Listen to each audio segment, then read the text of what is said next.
வைசூரி வந்து குணமான பாலுவ கங்காதரம் தன்னுடைய வீட்டுக்கு கூட்டிட்டு போறாரு. அதுக்கு பிறகு பாலு அங்கிருந்து தான் கல்லூரிக்கு போயிட்டு வந்துட்டு இருக்கான்.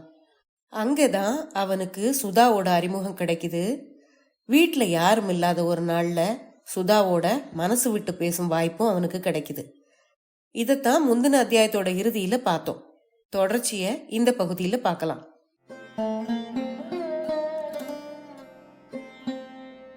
அனைவருக்கும் வணக்கம். நீங்கள் கேட்டுக்கொண்டிருப்பது கதை ரேடியோ தமிழ். திருமதி ராஜம் கிருஷ்ணன் அவர்கள் எழுதிய அன்பு கடல்ங்கிற நாவலை வாசிச்சுட்டு இருக்கோம். இதுவரைக்கும் 12 அத்தியாயங்களை கேட்டிருக்கீங்க. இந்த பகுதியில 13வது அத்தியாயத்துல இருந்து கேட்க போறீங்க. கதைக்குள்ள போறதுக்கு முன்னால சேனலுக்கு வந்திருக்கிற எல்லாருக்கும் என்னுடைய அன்பான வரவேற்புகள். இப்ப வாங்க கதையை ஆரம்பிக்கலாம். அத்தியாயம் 13. திருடனுக்கும் கொலகாரனுக்கும் கூட மன அமைதி கிடைச்சாலும் கிடைக்கலாம். ஆனா மனசாட்சிக்கு புறம்பா பொய் சொல்ற ஒருவனுக்கு அந்த கணமே நிம்மதி தொலைஞ்சு போகுதுன்னு சொல்லலாம். ஜானகியோட மாமனார் கந்தையாவோட நிலைமையும் அப்படித்தான் இருந்தது. வெளுத்ததெல்லாம் பாலுன்னு நம்புற அப்பாவி ரங்கநாதத்துக்கிட்டையும் கௌரவத்துக்கும் ஏழ்மைக்கும் இடையில ஊசலாடிக்கிட்டு ஆசை கைத்துல ஏற பாக்குற செல்லத்துக்கிட்டையும் அவர் பொய் தான் சொல்லி இருந்தாரு. அவர் சொன்ன அந்த பொய் ஜெயிச்சிருச்சுன்னா எல்லாருக்கும் நல்லது. ஆனா கந்தையா நினைச்ச மாதிரி எதுவுமே நடக்கல. கொச்சியில இருந்து திருச்சிக்கு வர்ற எக்ஸ்பிரஸ் வண்டியில உயர் வகுப்பு பெட்டியில உட்கார்ந்து பிரயாணம் செய்துகிட்டு இருந்த கந்தையா வெளியில தெரிஞ்ச இருட்டை வெறிச்சு பார்த்த வண்ணம் தன்னுடைய மனசாட்சி கூட போராடிக்கிட்டு இருந்தாரு.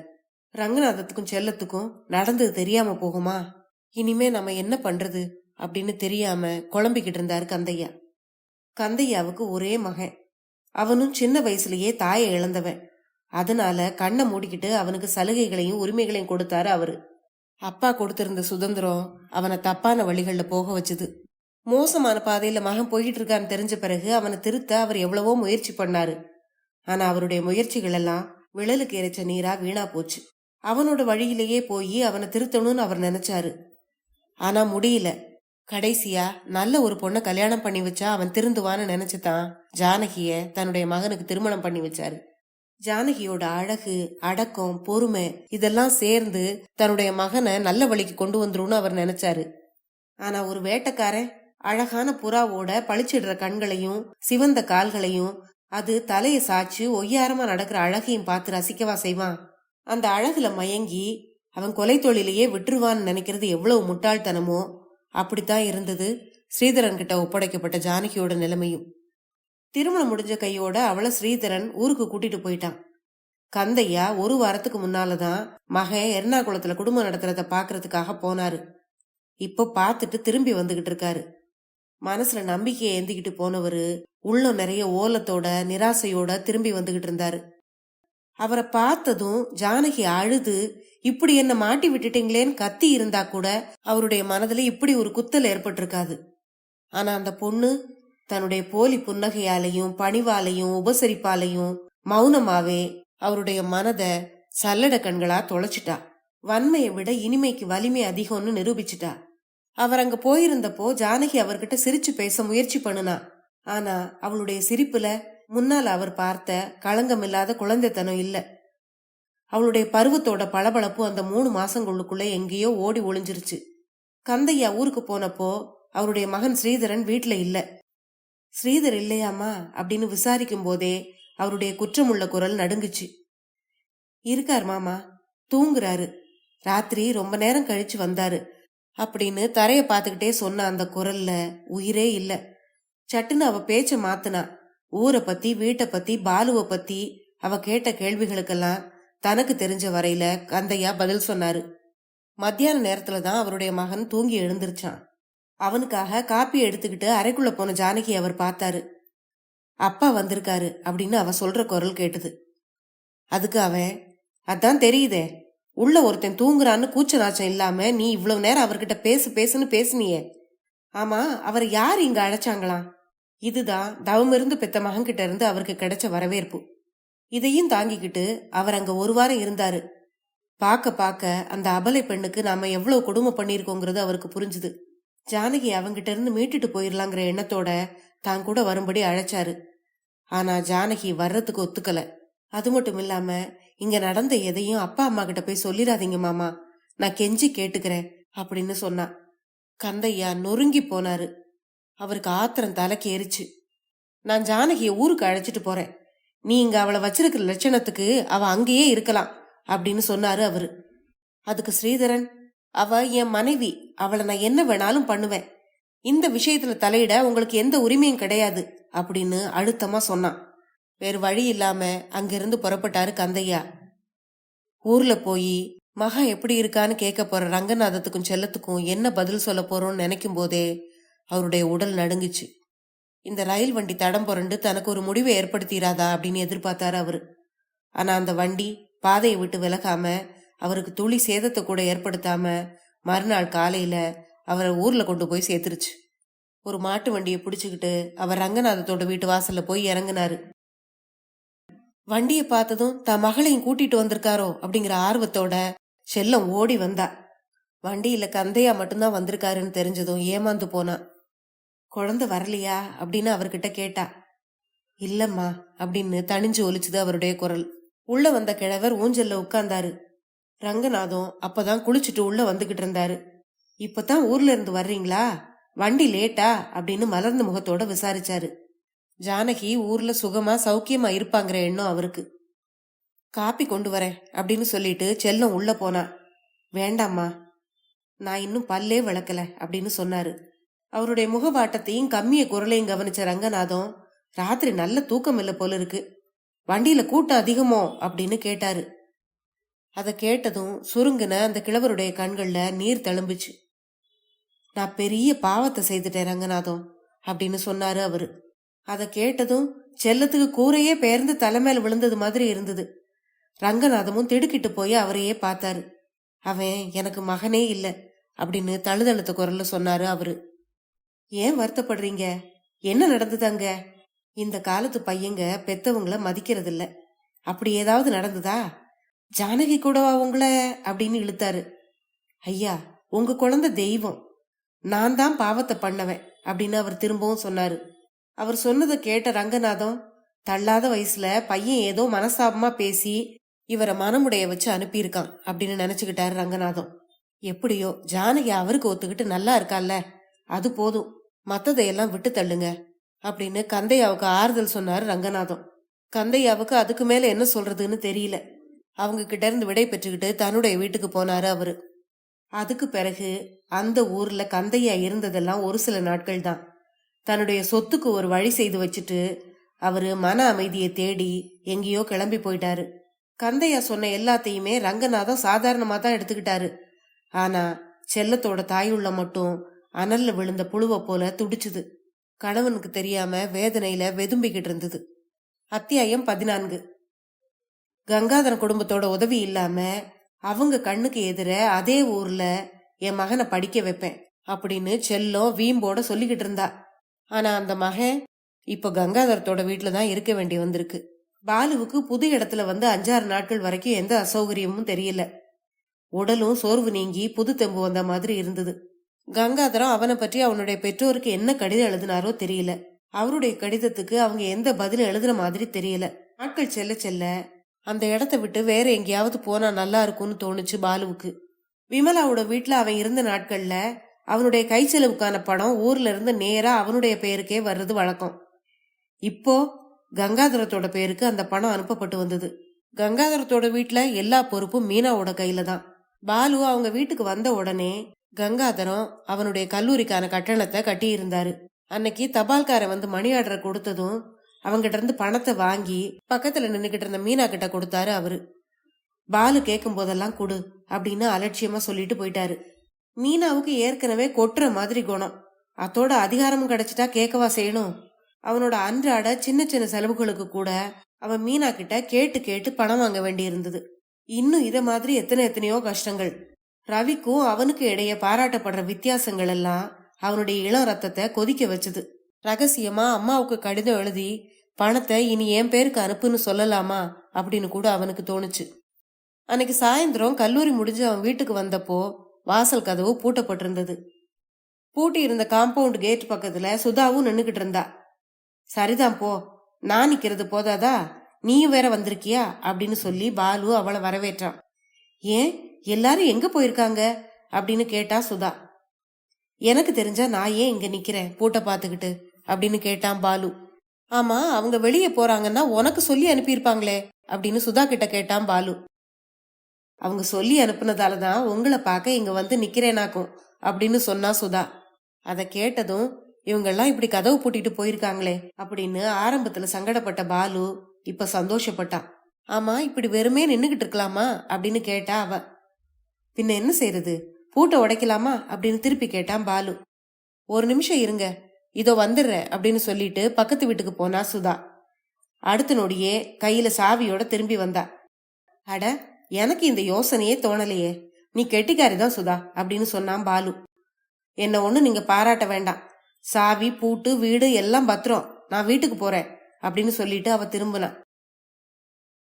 கதவை திறந்துகிட்டே பாலு, ஆமா அவங்க எல்லாரும் எங்க போயிருக்காங்களாம், அத நீ கேட்டியா அப்படின்னு கேட்டான். அடடே, சொல்ல மறந்துட்டேன், மாதவபுரத்துல தாத்தாவுக்கு உடம்பு சரியில்லையா, சட்டு புட்டுன்னு அவரை மூட்டை கட்டி அனுப்புறதுக்காக எல்லாரும் போயிருக்காங்களாம் அப்படின்னு சொன்னான். அப்படின்னா என்ன சொல்ல வர அப்படின்னு கேட்டான் அவன். அப்படியானா நான் போறேன் அப்படின்னு சொல்லிட்டு அவ திரும்பினான். பாலுவுக்கு எங்கிருந்தோ துணிச்சல் வந்துருச்சு. சுதா இங்க வா அப்படின்னு கூப்பிட்டான். உள்ள அவனுடைய அறை கதவை தவிர மீதி எல்லா இடங்களும் பூட்டு போட்டு பூட்டப்பட்டிருந்தது. பின்பக்கம் குழாய் அடிக்கி குளிக்கிறதுக்கு போகணும்னா கூட வாசல் வழியா வீட்டை சுத்தித்தான் போகணும். அவங்கெல்லாம் எப்ப வருவாங்களோ, அது வரைக்கும் செலவுக்கு என்ன பண்றது? மேஜை அலமாரி எங்கேயாவது கடிதம் பணம் ஏதாவது வச்சிருக்காங்களான்னு குடஞ்சு பார்த்தான் பாலு. ஒன்னும் இல்ல. அவசரத்துல அவங்க மறந்து போயிட்டாங்க போல அப்படின்னு நினைச்சுக்கிட்டான் அவன். தலை சுழல்ற மாதிரி இருந்தது அவனுக்கு. அப்பதான் சுதா இன்னும் அங்கதான் இருக்காங்கிற நினைவு வந்தது அவனுக்கு. ஆமா, என்ன உள்ளவான்னு கூப்பிட்டீங்க, உள்ள வந்து நீங்க என்னன்னா எல்லாத்தையும் குடஞ்சுக்கிட்டு இருக்கீங்க, பர்ஸ காணமா, வச்சுட்டு போனோமேன்னு பாக்குறீங்களா அப்படின்னு அவ கேட்டா. பர்சுக்குள்ள ஏதாவது இருந்தா தானே பர்சு பறி போறதுக்கு, அவங்களா ஏதாவது வச்சுட்டு போயிருக்காங்களான்னு பார்த்தேன். ஆனா அவங்களுக்கு என்ன பத்திய நினைவே இல்லைன்னு புரியுது அப்படின்னு அசட்டு புன்னகை செய்தான் பாலு. அப்புறம் என்ன பண்ண போறீங்க அப்படின்னு கேட்டா சுதா. அப்புறம் என்ன, இப்போ எனக்கு பசி தாகம் கவலை எல்லாம் மறந்துருச்சு, அதனாலதான் சிரிக்கிறேன் அப்படின்னு சொன்னான் அவன். சுதா அவனை நேருக்கு நேர் நிமிர்ந்து பார்த்தா. பாலுவும் அவளுடைய கண்களை நேரா பார்த்து, சுதா நான் பணக்காரன் இல்ல சுதா, உன்ன அப்படின்னு சொல்ல வந்தத அவனால சொல்லி முடிக்க முடியல. தன்னுடைய இயலாமைய அவகிட்ட எப்படி காண்பிக்கிறதுன்னு அவனுக்கு தெரியல. அத கேட்ட சுதா, நீங்க பணக்காரர் இல்ல ஏழைன்னு சொல்ல வர்றீங்களா, நான் மட்டும் என்னவா அப்படின்னு திருப்பி கேட்டா. நீ கலைமகள் அலைமகள் ரெண்டு பேருடைய அருளையும் பெற்ற ஒரு அழகான பொண்ணு அப்படின்னு கேலியா சொல்லிட்டு சிரிச்சான் பாலு. அருளும் இல்ல பொருளும் இல்ல, புகழ் வெள்ளம் என்ன அடிச்சுக்கிட்டு போகாம என்ன நீங்க பாதுகாக்கணுங்கிறது தான் என்னுடைய வேண்டுதல் அப்படின்னு சொன்னா சுதா. சுதா என்ன சொல்ற நீ அப்படின்னு கேட்டான் பாலு. எங்க சித்தப்பா ஏன் மூலமா பொருளும் புகழும் சேர்க்க ஆசைப்படுறாரு. அவருடைய ஆசைக்காகத்தான் என்ன சங்கீதம் படிக்க வச்சு இவ்வளவு செலவு பண்ணிக்கிட்டு இருக்காரு.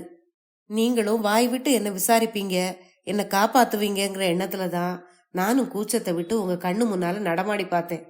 ஆனா பணம் இல்லாதவனா அப்படின்னு சொல்லி ஒதுங்கிக்க பாக்குறீங்களே, பணம் இல்லாதவங்க கிட்டதான் மனித தன்மை இருக்கிறதா எனக்கு தோணுது. நான் பாக்குற எந்த பணக்காரங்க கிட்டையும் மனித தன்மை இல்ல அப்படின்னு கண்ணீர் வழிய சொன்னா சுதா. சுதாவுடைய வார்த்தைகள் பாலுவோட மனச உருக்கிருச்சு. சுதா, எனக்கு இப்பதான் எல்லாம் புரியுது, இன்னும் கொஞ்ச காலம் எப்படியோ பொறுத்துக்கோ, அப்புறம் உன்னுடைய இஷ்டம் போல வானம்பாடியா நீ பாடிக்கிட்டு இருக்கலாம். உன் கலைய நீ நிச்சயமா யாருக்கும் விற்க வேண்டாம், ஏன்னா உன் பாட்டை கேட்டு கொடுக்கறதுக்கு என்கிட்ட காசெல்லாம் கிடையாது அப்படின்னு சிரிச்சுக்கிட்டே சொன்னான். அதை கேட்டு கண்ணீருக்கு இடையில அவளும் சிரிச்சா. அன்னைக்கு முழுவதும் பாலு பரம்பொருளை பார்த்த ஒரு முனிவரோட நிலையில இருந்தான். அவனுக்கு பசி தாகம் பரீட்சை கவலை தூக்கம் எதுவுமே ஞாபகத்துக்கு வரல. நினைவெல்லாம் கனவாகி கனவெல்லாம் நினைவாகிட்ட மாதிரி இருந்தது. ரெண்டு தூய உள்ளங்கள் கலந்து அதுல எழுந்த காதல் வெடிச்சு பரவி உண்டாக்குன இன்ப மயக்கம் அது. அத்தியாயம் 15. பிறக்கும் போதே நல்லவராகவும் பொல்லாதவராகவும் தைரியம் உள்ளவராகவும் கோழையாவும் எவரும் பிறக்கறதில்ல. சந்தர்ப்பங்கள் தான் அவங்களை அப்படி மாத்திருது. பாலு சுபாவத்துல ரொம்ப மென்மையானவன், சுயமரியாதை உள்ளவன். ஆனா பொல்லாத சந்தர்ப்பம் அவனை தன்னுடைய குணங்கள்ல இருந்து நழுவ வச்சுது. மாதவபுரத்துக்கு போனவங்க அவனுக்கு ஒரு தகவலாவது கொடுத்திருக்க கூடாதா, இடையில வந்து எட்டியாவது பாத்திருக்க கூடாதா? கையில காசும் இல்லாம வயிற்றுக்கு சாப்பாடும் இல்லாம அவன் என்ன செய்வான்? காதலிக்கிறவனுக்கு பசி கூட தோணாதா என்ன? ஒரு நாள் 2 நாளைக்கு தன் கையில இருந்த சில்லறைய வச்சே காலம் தள்ளினான். அடுத்து கொஞ்சம் பழகி இருந்த விடுதி மாணவன் ஒருத்தன் கிட்ட கடன் வாங்கி 3வது நாளையும் கழிச்சான். அன்னைக்கு பரீட்சை முடிஞ்சு சாயந்தரம் வீட்டுக்கு திரும்பும்போது வாசல் கதவு திறந்திருக்காதான்னு ஏக்கத்தோடையே வந்தான். வரும்போதே அவனுக்கு பசி வயித்த கிள்ளிச்சு. பசி வந்தா 10ம் பறந்து போகும்னு சும்மாவா சொல்லியிருக்காங்க? வழக்கமா கூடத்து அலமாரியிலையும் சமையல் கட்டிலையும் மீனா பணம் வச்சிருக்கிறது உண்டு. பூட்டை உடைச்சு நம்ம உள்ள போய் பார்த்தா என்னன்னு பாலுவுக்கு தோணுச்சு. இனியும் இப்படியே நாட்களை கடத்த முடியாதுங்கிற நிலை வந்தப்போ பூட்டை உடைச்சு கதவை திறக்கிறத தவிர அவனுக்கு வேறு வழி இருக்கிறதா தெரியல. அதனால அந்த செயலை செய்ய ஆரம்பிச்சான். முன்கூடத்துல சாதாரணமான ஒரு பூட்டு தான் போடப்பட்டிருந்தது. அத அதிக சிரமம் இல்லாம உடைச்சிட்டான். உள்ள திறந்து போனா அலமாரியோட கதவுலையும் ஒரு சின்ன பூட்டு தொங்கிக்கிட்டு இருந்தது. பக்கத்து ஸ்டாண்ட்ல தேடினப்போ அங்க இருந்த ஒரு புத்தர் சிலைக்கு அடியில அதோட சாவி கிடைச்சது. அலமாரியை திறந்து அங்க இருந்த மீனாவோட வெள்ளி குங்குமச்சிமிழ கையில எடுத்தான். பரபரப்போட அதோட மூடியை திறக்க முயற்சி பண்ணான். அது கெட்டியா புடிச்சுக்கிட்டு இருந்தது. யாருக்கும் தெரியாம அடுத்தவங்க பொருளை அவன் எடுக்கிறது அதுதான் முதல் தடவை. அவனோட அடி மனசுல அச்சம் படபடத்துக்கிட்டு இருந்தது. அவன் எவ்வளவுக்கு எவ்வளவு அவசரப்பட்டானோ அவ்வளவுக்கு அவ்வளவு அந்த பாழா போன சிமிழோட மூடி அழுத்தமா பதிஞ்சு போயிருந்தது. சுலபத்துல அவனால திறக்க முடியல. அந்த குங்கும சிமிழ கீழே வச்சு நெம்பி அதை திறக்க முற்படும் போது வாசல்ல கதவு திறந்து சாத்தப்படுற சத்தம் கேட்டது. கேட்டதுதான் தாமதம். பாலுவுக்கு உடம்பெல்லாம் குப்புன்னு உயர்த்துது. பாட்டி, ஹால் கதவை பூட்டிட்டு தானே போயிருந்தோம், அது இப்ப திறந்து கிடக்குதே அப்படின்னு மீனாவோட குரல் கேட்டது. அவ்வளவுதான். நெஞ்சம் தடுமாற கைகள் நடுங்க செயலற்று போய் நின்னான் பாலு. அதுக்குள்ள வாசல் படியை தாண்டி மீனா உள்ள வந்துட்டா. அவனை அவ பார்த்த பார்வைய என்னன்னு சொல்றது? பொல்லாத ஒரு சந்தர்ப்பம் பாலுவை திருடனாக்கிருச்சு. மாதவபுரத்துல கிழவருக்கு உடம்பு சரியில்லைன்னு தான் மீனாவோட குடும்பம் பார்க்க போயிருந்தது. அங்கேயோ கிழவர் சாகவும் இல்ல, பொழைக்கிறதாவும் தெரியல. அதனால திரும்ப வீட்டுக்கு வந்து ஒரு நட பார்த்துட்டு போகலான்னு தான் மீனாவும் அவ பாட்டியும் திரும்பி வந்திருந்தாங்க. வந்தது கங்காதரமாகவோ ரவியாவோ இருந்திருக்க கூடாதா அப்படின்னு பாலுவோட மனசு நினைச்சது. அதிர்ந்து போய் நின்ன அவனை, ஏண்டா பாலு, என்ன காரியம் பண்ணிக்கிட்டு இருக்க அப்படின்னு கேட்டான் மீனா. 7 உலகங்களும் கிடுகிடுத்த மாதிரி இருந்தது பாலுவுக்கு. இல்லக்கா, 4 நாளா நீங்க எல்லாரும் போயிட்டீங்க. சாப்பாட்டுக்கு வழி இல்லாம கையில காசும் இல்லாம நான் என்ன பண்ணுவேன்? குரல் நடுங்க கேட்டான் பாலு. அதுக்காக இப்படித்தான் பண்றதா? நாங்க என்ன கண்காணாத தேசத்துக்கா ஓடிட்டோம்? நீ பண்ணி இருக்குது உனக்கே நல்லா இருக்கா? அடுத்த வீட்டு சரஸ்வதி கிட்ட கூட நான் சொல்லிட்டு போயிருந்தேனே. இனிமே நான் இந்த வீட்டுல யார நம்ப யார நம்பாம இருக்க? நாங்க சமயத்துல வந்ததால தெரிஞ்சது. என்னென்ன காணாம போயிருக்கோ யாருக்கு தெரியும்? வெளிய சொன்னா வெக்க கேடு. மீனா இப்படி சொல்லி நிறுத்தின இடத்துல இருந்து பாட்டி பேச்ச ஆரம்பிச்சிட்டா. வீட்டுல எப்பப்போவோ காணாம போன பொருட்களுக்கெல்லாம் அவன்தான் காரணம்னு சொல்ல ஆரம்பிச்சிட்டா. அவங்களுக்கு முன்னால பாலு சிரித்து கடுகுலையும் கடுகாயிட்ட மாதிரி உணர்ந்தான்.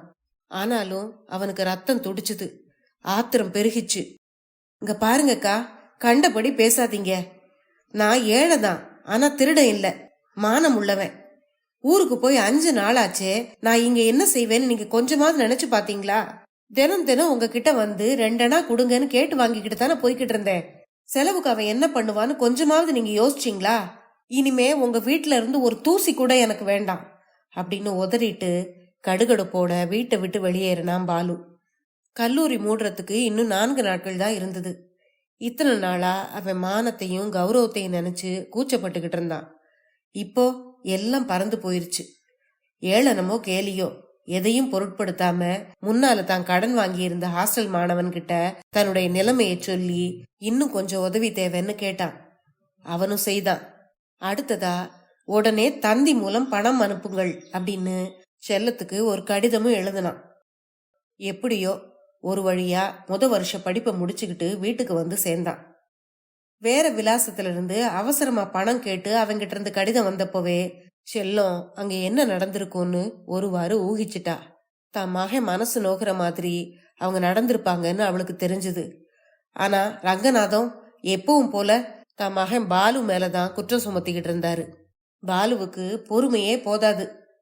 ஏதாவது விஷயம்னா உடனே புஷ்ஷுன்னு பொங்கிடுவான் அப்படின்னு சொன்னாரு. அடுத்த நாளே உருன்னு முகத்தோட பெட்டியும் கையுமா வீட்டுக்கு வந்த மகனை, செல்லம் வாடா பாலு, உடம்பு இப்படி இழைச்சு போயிருக்கே ஏண்டா அப்படின்னு மனசுருக வரவேற்றா. உடம்புக்கு என்ன உடம்புக்கு அப்படின்னு பெட்டிய நங்குன்னு கீழே வச்சா மகன். நேற்றோட காலேஜ் மூடிட்டாங்களா அப்படின்னு ரங்கநாதம் அவங்கிட்ட மெதுவா விசாரிச்சாரு. ஆமா, காலேஜ்.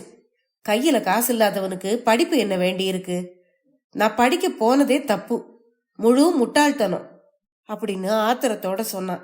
அதை கேட்ட ரங்கநாதம், நானும் அப்பவே அப்படித்தான் சொன்னேன். நமக்கு இவ்வளவுதான் சக்தி இருக்குன்னு எனக்கு தெரியாதா? நீயும் உன் அம்மாவும் தான் நான் எவ்வளவு சொல்லியோ அதை காதுல போட்டுக்கல அப்படின்னு சம்பந்தமே இல்லாதவர் மாதிரி சொன்னாரு. புருஷன் பேசுனதை கேட்டதும் செல்லத்துக்கு கோபம் வந்தது. போதும், இப்பதான் புள்ள வீட்டுக்கு வந்திருக்கான், அவங்கிட்ட பேசுற லட்சணம் இதுதானா? அவர் கிடக்கிறார் பாலு, நீ உள்ள வா அப்படின்னு பரிவோட மகன்கிட்ட சொன்னா செல்லம். அத கேட்டதும் பாலுவுக்கு இன்னும் ஆத்திரம் பெருகிச்சு. உன்னை யாருமா குறுக்க வந்து விழ சொன்னாங்க? உன்கிட்ட நான் எதுவுமே கேட்கலையே. உன்னாலதான் இத்தனை தூரம் வந்தது. அப்பா எது பேசினாலும் வெட்டி வெட்டி பேசி உருப்படாம பண்ணுன அப்படின்னு கத்துனான். மகன் சொன்னதை கேட்டதும் செல்லத்துக்கு உடம்பெல்லாம் நடுங்கி போச்சு. ஏண்டா பாலு, நீ ஏடா இப்படி சொல்ற? நானா உருப்படாம பண்ணுன அப்படின்னு கேட்டா. ஆமா, நீதான். போன வருஷம் மாதவபுரத்துல நீ எத்தனை சாகசம் பண்ணுன. அழுது ஆர்ப்பாட்டம் பண்ணி மீனாக்கா கிட்டையும் அத்தாங்கிட்டையும் உதவி கேட்ட. ஆனா அவ இன்னைக்கு வார்த்தைக்கு வார்த்தை என்ன திட்டிக்கிட்டு இருக்கா. உங்களால எனக்கு மானம் போகுது. என்கிட்ட ஒண்ணு சொல்றது, அப்பா கிட்ட ஒண்ணு சொல்றது. எவ்வளவு புரட்டி பேசியிருக்க நீ. விமலா வீட்டுக்கு என்ன அனுப்புனியே, நிஜமா சொல்லு. அவளாவா அவ வீட்டுல வச்சு என்ன படிக்க வைக்கிறேன்னு சொன்னா? எப்படியெல்லாம் என்னை ஏமாத்திருக்க நீ. பண்றதையெல்லாம் பண்ணிட்டு பேருக்கு ஜம்பம் வேற. மகன் பேசுனதை கேட்டு செல்லத்தோட உள்ளம் அதிர்ந்து போச்சு. கண்கள்ல இருந்து கண்ணீர் மாலை மாலையா வடிஞ்சுது. மகன் வருவான்னு ஆசையோட காத்திருந்ததுக்கு இதுதான் பலனா அப்படின்னு நினைச்சுக்கிட்டா. என் புள்ள இப்படி இருப்பான் அப்படி இருப்பான் அப்படின்னு கற்பனை செய்துகிட்டு இருந்த ஒரு தாய்க்கு இந்த வார்த்தைகள் தான் பிரதிபலனா அப்படின்னு நினைச்சுக்கிட்டா அவ. மகன் பேச பேச ரங்கநாதம் கற்சிலையா உட்கார்ந்திருந்தாரு. மெல்லவும் முடியாம விழுங்கவும் முடியாம தவிச்சுக்கிட்டு இருந்தாரு. செல்லம் கண்ணீரை துடைச்சுக்கிட்டு பேச ஆரம்பிச்சா. நான் ஒன்னும் அப்படியெல்லாம் பொய் சொல்லலடா உன்கிட்ட. அப்படியே நான் பொய் சொல்லியிருந்தாலும் அது உனக்காக தானடா சொன்னேன் அப்படின்னு கேட்டா. நீ என்ன பொய் சொல்லி என்ன பயன்? எவ்வளவு ஜாலம் போட்டு என்ன பயன்? அடுத்து இன்னும் 1 வருஷ படிப்பு இருக்கே, அதுக்கு என்ன பண்ணுவ அப்படின்னு கேட்டான் பாலு. அழுகையை மீறின ஆவேசத்தோட செல்லம் பதில் சொன்னான். உன் படிப்பை நடுவில் நிறுத்துவேன்னு நினைச்சியா? வீட்டை வித்தாவது உன்னை முழு படிப்பையும் படிக்க வைப்பேன்டா அப்படின்னு ஆவேசத்தோட சொன்னான். கிழிச்ச அப்படின்னு ஏளனமா பதில் சொன்னான் பாலு. தலைக்கு மேல வளர்ந்த மகன் ஆத்திரத்தோடையும் வெறுப்போடையும் பேசுறத வாய் மூடி மௌனமா பாத்துக்கிட்டு இருந்தாரு ரங்கநாதம். நாட்கள் இப்படியே ஓடிக்கிட்டு இருந்தது. செல்லம் மகன்கிட்ட பேசவே பயப்பட்டா. எப்படியாவது மகனை திருப்தி பண்ணணும் அப்படிங்கிற எண்ணம் மனசுல ஓடிக்கிட்டு இருந்தது. அதனால வீட்டை கிரையும் பேச சொல்லி கணவர் ரங்கநாதத்துக்கிட்ட வற்புறுத்திக்கிட்டு இருந்தா. ஆனா ரங்கநாதம் இந்த தடவை செல்லத்தோட பேச்சுக்கு அசையல. ஆமா, பாலுவோட போக்கு அவருக்கு பிடிக்கல. அதுக்கு ஏத்த மாதிரி அன்னைக்கு மீனாவோட கடிதமும் வந்திருந்தது. மாதவபுரத்துல கிழவர் இறந்து போய் அவருக்கான சாவு சடங்குகள் எல்லாம் முடிஞ்சிருச்சுன்னும், பாலு அவங்க வீட்டுல இல்லாத சமயத்துல என்ன பண்ணுனா அப்படிங்கறத பத்தியும் விவரிச்சு எழுதியிருந்தா. பூட்டை உடைச்சு அவன் திருட முற்பட்டான்னு மட்டும் எழுதல, ஒழுங்கில்லாத முறையில கங்காதரத்துக்கிட்ட சங்கீதம் கத்துக்க வந்த ஒரு சின்ன பொண்ணை அவன் சுத்தி சுத்தி வந்ததாகவும் எழுதியிருந்தா. நம்ம குலத்துக்கே அவமானமா இவன் நடந்துகிட்டு இருக்கான், இவனை அடக்கி வழுக்கி கொண்டு வராட்டா அவருக்கு தான் அவமானம்னு மன வருத்தத்தோட தந்தைக்கு எச்சரிக்கிற மாதிரி அந்த கடிதத்தை எழுதியிருந்தா. கடிதம் வந்த சமயத்துல பாலு வீட்டுல இல்ல. ரங்கநாதம் ஆத்திரத்தோட உச்சத்துல இருந்தாரு. வீட்டு வாசல் படி ஏறி பாலு உள்ள வந்ததுமே அங்கேயே அவனை நிறுத்தி வச்சு வாய்க்கு வந்தபடி பேசிட்டாரு. வேண்டாம் வேண்டான்னு செல்லம் கண்ணீரோட எவ்வளவோ தடுத்து பார்த்தா. ஆனா அவர் அதை பொருட்படுத்தவே இல்லை. அப்பா தன்னை அநியாயமா வாசல் நடையிலேயே வச்சு கேள்வி கேட்கறத பார்த்ததும் பாலுவுக்கும் ஆத்திரம் பெருகிருச்சு.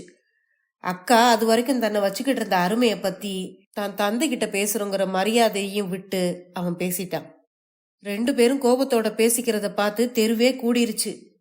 ரங்கநாதம், சீ, வெளியே இறங்கு, இனி உனக்கு எனக்கு எந்த தொடர்பும் இல்ல அப்படின்னு கத்துனாரு. அவ்வளவுதான். ஒரு கணம் கூட பாலு அங்க நிக்கல. விடு விடுன்னு வெளியே திரும்பி நடந்தான். கொதிக்கிற உள்ளத்தோட ரயில்வே ஸ்டேஷனை நோக்கி போனான். அப்போ அவன் கண்ணுல ஒரு போஸ்டர் தென்பட்டது. ஸ்ரீராம நவமி உற்சவ வைபவம், இன்னிசை கச்சேரி குமாரி சுனந்தா அப்படின்னு அந்த போஸ்டர்ல எழுதப்பட்டிருந்தது.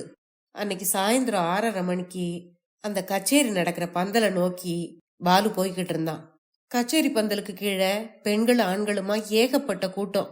பாலு வேக வேகமா கூட்டத்தை கடந்து முன்னால போய் ஒரு சீட்டை புடிச்சு உட்கார்ந்தான். யாருடா இவன், முந்திரி கொட்டை மாதிரி முன்னால போய் உட்கார்றான்? என்னவோ குமாரி சுனந்தா இவனைத்தான் பார்க்க போறாங்கிற மாதிரி இல்ல போறான் அப்படின்னு பின்னால இருந்து யாரோ நக்கலா சொன்னது அவன் காதுல விழுந்தது. அவங்க சொன்ன குமாரி சுனந்தா வேறு யாரும் இல்ல, பாலுவோட மனச கவர்ந்த சுதாதான். கச்சேரி ஆரம்பமாச்சு. பாலுவோட கண்கள் மேடையை விட்டு கொஞ்சம் கூட இந்த பக்கம் அந்த பக்கம் பார்க்கல. சுதாவோட குரல்ல எழும்பின இனிய இசை அவனை கட்டி போட்டிருந்ததுன்னு தான் சொல்லணும். பாட்டு நின்னுது, தம்பூராவோட சுருதியும் நின்னுச்சு. பாலு தன்னுடைய கண்களை அகல விரிச்சு சுதாவையே பார்த்துக்கிட்டு இருந்தான். அதை பார்த்த சுதாவோட இதழ்கள்லையும் ஒரு புன்னகை உண்டாச்சு. அப்போ பின்னால இருந்து யாரோ அவன் முதுக தட்டி, இந்த சீட்டை மேடைக்கு அனுப்புங்க அப்படின்னு சொன்னாங்க. குமாரி சுனந்தா ஜம்முன்னு இருக்கா, அத்தோட அடிக்கடி இந்த பக்கம் பார்த்து சிரிக்கிறாளே அப்படின்னு சொல்ற குரலும் கேட்டுது. அதை கேட்டு யாரோ, அதோ கருணக்கிழங்கு மாதிரி உட்கார்ந்துருக்காரே, அவரோட மகாதான் இந்த பொண்ணாம், அதுவும் வளர்ப்பு பொண்ணாம் அப்படின்னு சொன்னாங்க. மறுபடியும் யாரோ பாலுவோட முதுகு தட்டி, நான் கொடுத்த சீட்டை முன்னால கொடுங்க அப்படின்னு சொன்னாங்க. பாலு அந்த சீட்டை பிரிச்சு பார்த்தான். அதுல ஆசை கொண்டேன் கிளியே அப்படின்னு எழுதப்பட்டிருந்தது. அதை பார்த்ததும் அவனுக்கு ஆத்திரமா வந்தது. இது உண்மையிலேயே ஒரு பாட்டோட தலைப்பா, இல்ல தன்னோட ஆசை அவன் அப்படி எழுதியிருக்கானா அப்படின்னு யோசிச்ச பாலு அந்த காகிதத்தை கசக்கி தூர வீசினான். இந்த கூட்டம் சங்கீதத்தை மட்டும் ரசிக்க வரல, குமாரி சுனந்தா ஜம்முன்னு இருக்கான்னு அவளை ரசிக்கவும் தான் வந்திருக்காங்க. தனக்கு மட்டுமே சொந்தமா நினைக்கிற சுதாவை அந்த கயவர்கள் கிட்ட இருந்து மீட்டு அவங்க கண் பார்வைகளுக்கு எட்டாம எங்கேயாவது தூக்கிக்கிட்டு போயிடணும் போல பாலுவோட நெஞ்சம் துடிச்சுது.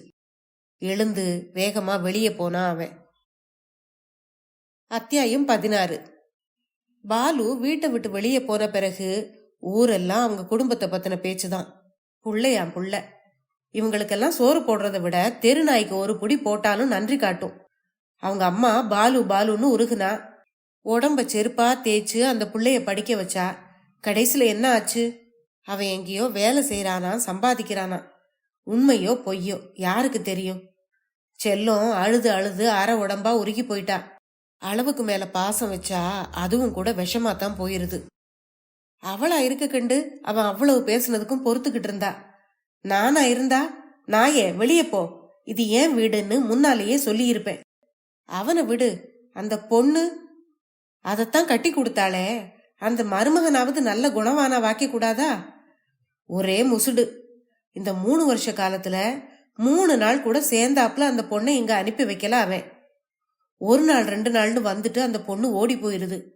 மொத்தத்துல இந்த காலத்து பையன்களே குணக்கட்டதான் அப்படின்னு இன்னொருத்தி சொன்னான். அவ வீட்டுக்காரனை திட்டுறியே, அந்த பொண்ணு ஜானகி மட்டும் என்னவா? அடே அப்பா, எவ்வளவு ராங்கியும் கர்வமும் அந்த பொண்ணுக்கு வந்துருச்சு தெரியுமா? கண்டா கூட பேசுறது இல்ல. அற்ப பணம், இன்னைக்கு இருக்கும் நாளைக்கு போயிரும்.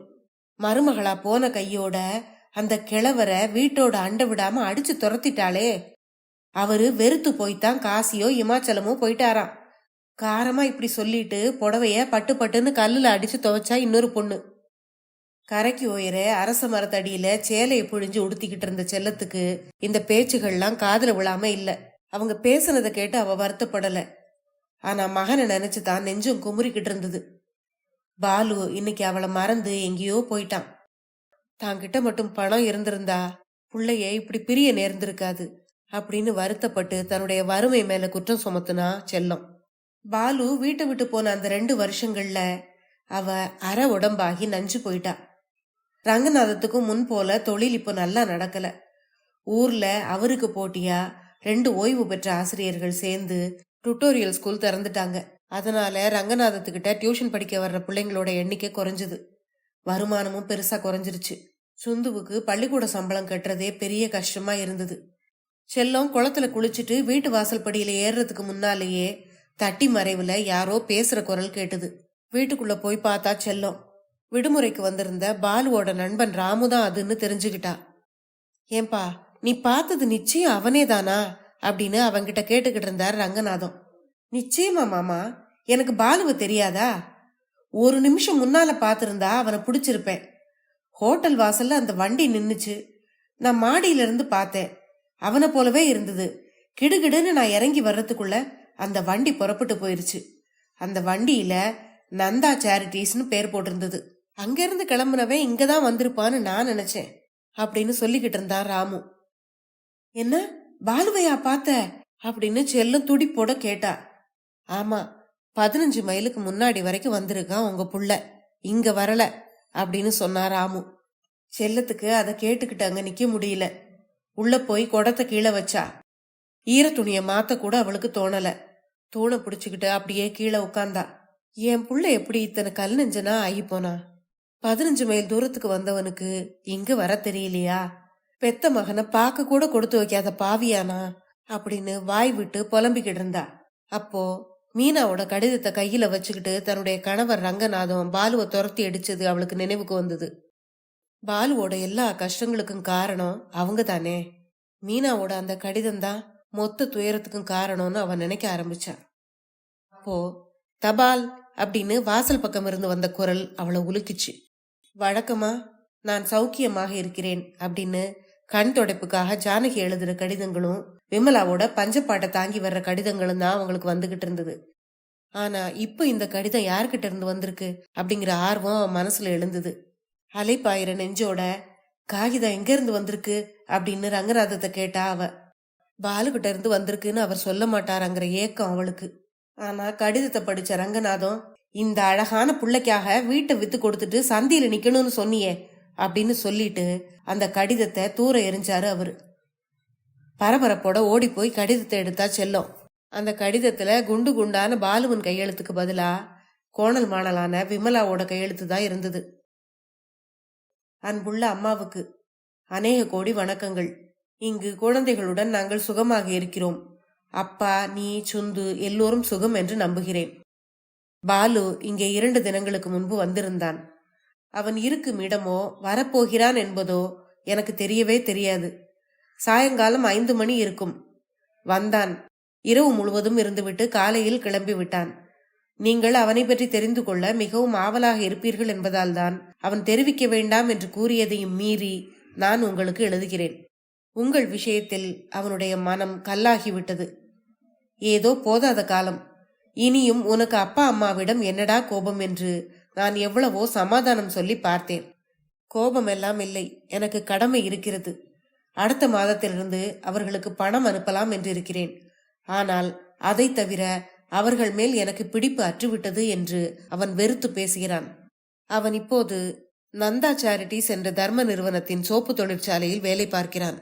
இந்த மாதத்திலிருந்து விற்பனை ஏஜென்ட்டாக நியமிக்கப்பட்டிருக்கிறானாம். நந்தா என்ற அந்த நிறுவனத்தின் உரிமையாளர் தான் அவனுக்கு கருணை வள்ளலாக இருந்திருக்கிறார். உங்களிடமிருந்து எந்த ஆதரவும் கிடைக்காது என்று தெரிந்த பிறகும் அவனுக்கு படிப்பை நிறுத்த விருப்பமில்லையாம். எப்படியாவது படிப்பை முடிக்க வேண்டும் என்ற ஆசையில் ஜானகியின் வீட்டுக்கு கூட போனானாம். அவன் போயிருந்த சமயம் ஜானகியின் புருஷன் கூட இல்லையாம். அவன் சொன்னதையெல்லாம் கேட்டுவிட்டு ஜானகி லட்சியமே செய்யவில்லையாம். அவன் வீடு தேடி போன சமயத்தில் முகம் கொடுத்து கூட பேசாமல் எங்கேயோ போனாளாம், வந்தாளாம். இப்படியெல்லாம் நீ என்னை வந்து கேட்பது எனக்கு அவமானமாக இருக்கிறது. அவருக்கு தெரிந்தால் என்ன நினைத்து கொள்ளுவார்? நீ இங்கு வந்ததே அவருக்கு தெரிய வேண்டாம். குறையும் முடிக்க சக்தி இல்லாமல் ஏன் உன்னை காலேஜில் சேர்த்தார்களாம் என்று முகத்தில் அடித்த மாதிரி பேசி அவனை திருப்பி அனுப்பிவிட்டாளாம். பணம் வந்தால் உடன் பிறந்த பாசம் கூட போய்விடுமா? எனக்கு அதை கேட்டதும் அதிசயமாக இருந்தது. நானும் அவளுக்கு 4-5 கடிதங்கள் இதுவரை எழுதியிருக்கிறேன். அதற்கும் மரியாதைக்கு கூட பதில் எழுதுவதில்லை. எப்படியோ பாலு இப்போது அவனாகவே முன்னுக்கு வந்து விட்டான். எப்போதும் போல அத்தானுடன் கலகலப்பாக பேசுகிறான். பேச்சுவாக்கில் அவனிடம் கல்யாண சம்பந்தமாக கூட அவர் விசாரித்திருக்கிறார். என் நாத்தனார் சீதாவை அவனுக்கு கொடுக்கலாம் என்பது ரொம்ப நாளாகவே எங்கள் இருவருடைய எண்ணம். ஆனால் கல்யாண பேச்சை எடுத்ததுமே அவன் அந்த விஷயத்தில் உங்களுடைய இஷ்டத்துக்கு ஒத்துவர இயலாமல் இருப்பதற்கு மன்னித்து விடுங்களத்தான் என்று கூறிவிட்டான். அவனுடைய உறுதியை பார்த்தால் ஏற்கனவே ஏதோ முடிவு செய்து வைத்திருக்கிறான் போல் தோன்றுகிறது. அவனாக முன்னுக்கு வந்திருக்கிறான்.